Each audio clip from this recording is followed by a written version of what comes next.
Over in the Netherlands, they have 3D printed a house. Now, 3D printing houses has been happening, but this one is quite remarkable because it might paint a little bit of the future of how we could be building houses for all of us.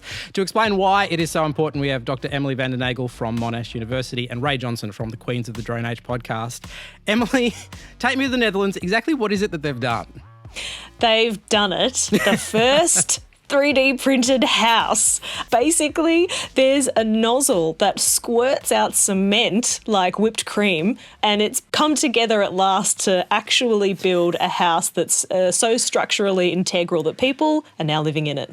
I mean, like once you've said ice cream, that's kind of all I can visualise because it does kind of look like a house made out of Viennetta. Like if you were to describe it visually, like Ray, like just paint a picture for me.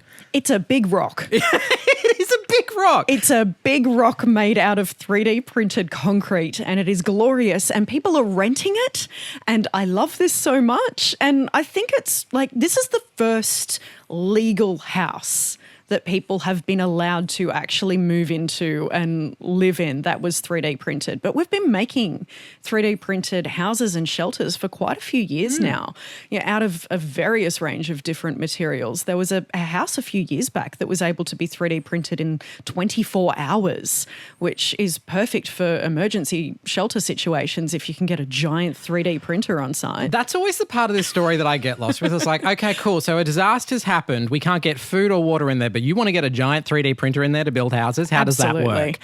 So tell me, Dr. Emily, what were they trying to prove with this project? Well, basically that this is viable, that you can set up manufacturing in this way so that you can firstly design a house that has a lot of potential to incorporate natural elements into the design. Like Race is saying, it looks like a big rock. It's really great. It reminds me of the house from the Flintstones. Yeah. It's taken me a while to realise it, but like that's kind of because it's like it's made out of plasticine. Which is really great, I think, because it does so much to remind us that 3D printing is an emerging technology and there's so much potential for it. In fact, it's really worth playing with because that playful element, it looks like a Flintstones house, it looks like you've made it out of ice cream. I think that is such a great way to spark imagination about the possibilities of this technology if it reduces environmental impact and reduces our consumption of resources at the same time. So much so the better. Does it though? Does it actually reduce our resources, Ray? Yeah, it does. It uses significantly less concrete than if we did this in a traditional way. Prefabricated houses aren't anything new. No. We've all seen buildings go up in a record amount of time just using big slabs of concrete that have been made in a factory somewhere. This house was made in much the same way, but using the 3D printing process and the type of concrete that they were able to use. They could design it in such a way that it had the structural integrity and the strength that it needed without all of the extra materials. Also, there's the added bonus might not be, that it didn't really require a whole lot of human labour. So this house I love how tentative you're like, good but also bad. Good but also robots taking jobs. You didn't need any bricklayers for this. So it was made in around 120 hours, I believe, because it was able to be printing day and night.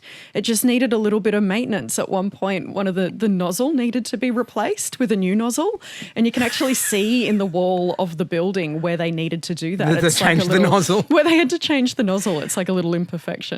Emily, most important question though is now that it's been zhuzhed up real estate style, would you live in this house? Oh, absolutely. Living in an ice cream house. How about you, Ray? Would you live there? I'd live there just to experience it, really. I think it'd be fun.